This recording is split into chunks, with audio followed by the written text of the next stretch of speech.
Razer dropped their first round of Quest 3 accessories. They didn't offer to send it to us. I haven't even heard from them. So I just went on Amazon and paid $70 for a facial interface. Let's see if it's worth it.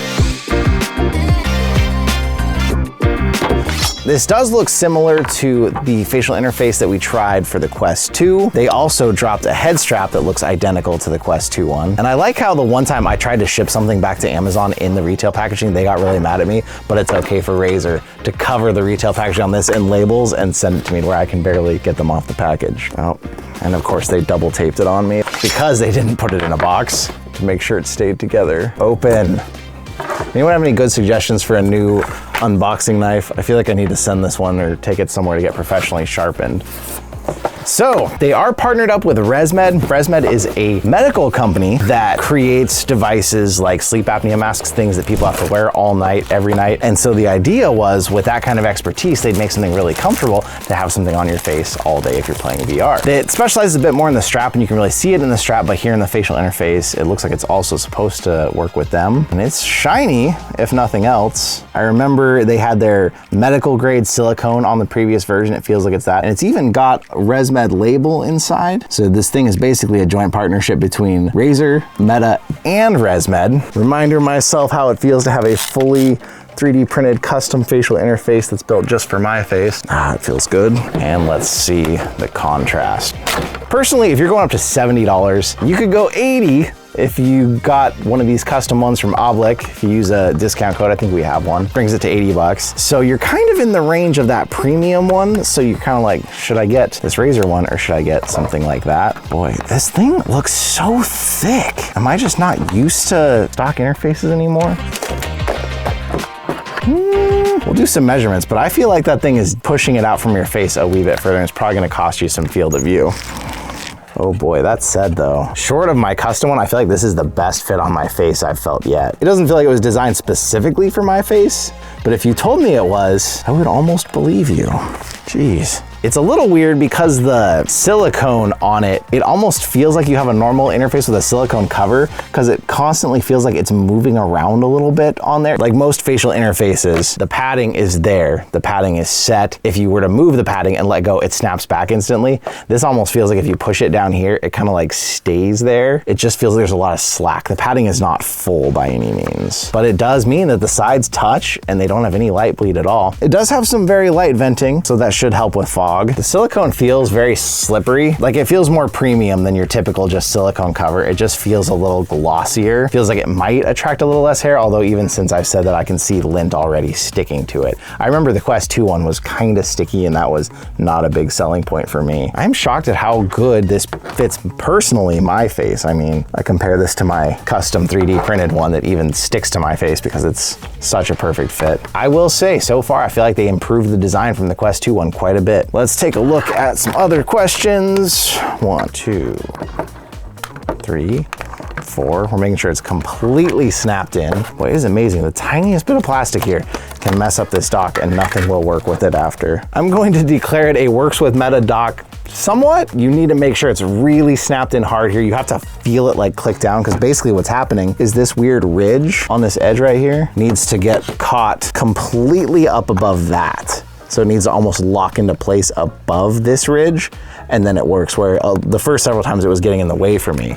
But if you're careful and you're particular, it does seem like you can get it. You'll almost feel like you'll be doing it, it doesn't feel like it's working, and then you'll push just right and you'll feel those two notches click into each other. So it can work with the stock charging dock. I am losing a significant field of view over my custom one, and it looks like even over the stock interface, we're probably losing some field of view with that height. A couple of their specs here, they say it's crevice-free surface, basically meaning that you don't have to worry about it collecting sweat or objects inside of it. The silicone doesn't have like nooks and crannies is basically what they're saying. Although if you're a heavy sweater, there is like a pretty significant nook and cranny all the way around the outside. It's not the inside, but if you were sweating over the top, you could easily collect sweat and dust and stuff in this ridge, and that could get icky over time. Like you might pull this back in 6 months and find all kinds of stuff in here, which is kind of gross, but it's not technically the part contacting your face. The nose guard feels really good on my nose. The light bleed is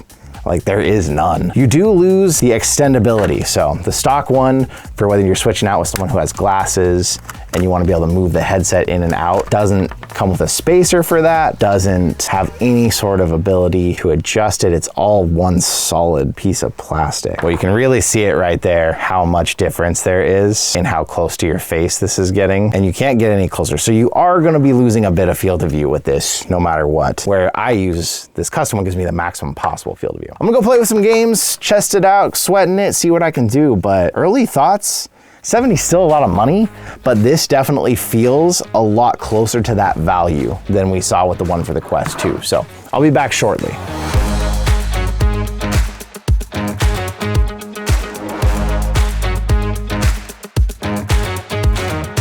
Razer facial interface, back for some final thoughts. We'll start with the cons. Field of view. It is noticeably lower, like even than the stock one, but especially for me, because I've been playing so much on this one, it gives me the max I can get out of the headset. My eyes are as close to the lenses as possible. Putting this on, I was back to binocular vision. Felt like I was looking through 2 circles instead of feeling like it's, you know, as good as it can be. Decently big drawback there. It is impervious to sweat, but it does get really gross looking after a few sessions. Like if I was to hand this to someone to put on their face, I feel like if I was that person, I'd be a little nervous, especially if you have anyone in here with makeup on. Like it really shows. On something like this, it might not show. It's there still, and it's probably disgusting that you put this cloth against your face, but you don't notice it as much. Where this one, it just looks kind of icky. And the price, 70 bucks is not cheap. But outside of that, if I didn't have the custom Oblique ones that I have, this would actually potentially become my new interface. Short of the field of view concerns, which is kind of annoying, so that honestly it might become my secondary Quest more for when I let other people use it, but it is comfortable. The silicone feels really nice. It snaps in secure. You do lose the ability of someone with glasses, but I feel like it's far enough back, you can probably just get away with most people wearing their glasses with this, because this is almost like having this thing like extended out. So like you look at that now with this thing fully extended out, you still are seeing that this one is a bit higher than this one. So glasses could be accommodated just fine. So especially if you wanted an interface, you're someone who always wears glasses in the headset, you wouldn't be adjusting this one back and forth, so it would work there. You notice with this that it's a different experience than with ones you're used to though, because it is slipperier. I was finding myself having to tighten headsets down further, even with the Elite. I was thankful that it was as comfortable as it was, but I really had to like push it into my face to keep everything secure, especially once you start sweating. This silicone just becomes super slippery. So it forces you to have your headset really tight, or at least really well adjusted depending on what strap you have. And you'll also have a different experience with this interface depending on what kind of head strap you use. If you're using the stock head strap, the stock interface, and you thought this was scratchy, this is gonna feel like a night and day difference. If you're using an Elite strap even, it's gonna feel pretty night and day, where if you're using the Bobo VR like I do, that doesn't rely on this thing being sucked onto your face so hard. So it still feels comfortable, it feels good, but you can leave the pressure off, and with that, there's no light bleed whatsoever. I was really impressed by that with it. The vents seem to do their job. I didn't notice any fogging even when I was getting really sweaty. I like that about it. Unfortunately, with the Bobo VR and the fan, with the one I usually use, the vents are up here. Air will actually flow somewhat through those vents. With this, the vents are off to the sides more, so I didn't notice. I still felt the Bobo VR air on my forehead, but it didn't like blow into the headset, which I've gotten used to this and has become a really nice feature of this one. The only question outside of this, I suppose, is if you were looking at the Meta silicone interface that's just like this, but with silicone versus this, the Meta one is still quite a bit cheaper than this one, and I would say it's close. It keeps the adjustability of the original, so this may not be worth that much more money, but I think any of you who buy this out there, unlike the last one, you'll actually feel pretty good about your purchase. So I will leave a couple links in the description. I'll leave a link to my favorite one with, I think there's a discount code that'll get this down to 80 bucks for you, so it's close in price. I will leave a link to this one if you're interested in it. It is actually a good product, and like I said, if I didn't have this, this would at least be staying on one of my Quests. If you really are looking for silicone, I'll maybe leave a couple other cheaper versions, or at least maybe even the metal one, since this is now the new premium price. Overall, I feel like this was a big improvement over the Quest 2 Razer one. I don't know that the head strap is gonna be that much better, but hopefully we'll have that here for you soon to check out too. But let me know in the comments down below, what are you wanting to see more of? What are you hoping for? There's plenty of accessories out there to keep trying, and I know I owe you one about charging docks that I still haven't quite finished, but hey, we'll get there. Thanks for being here with me today, and I'll see you in another reality.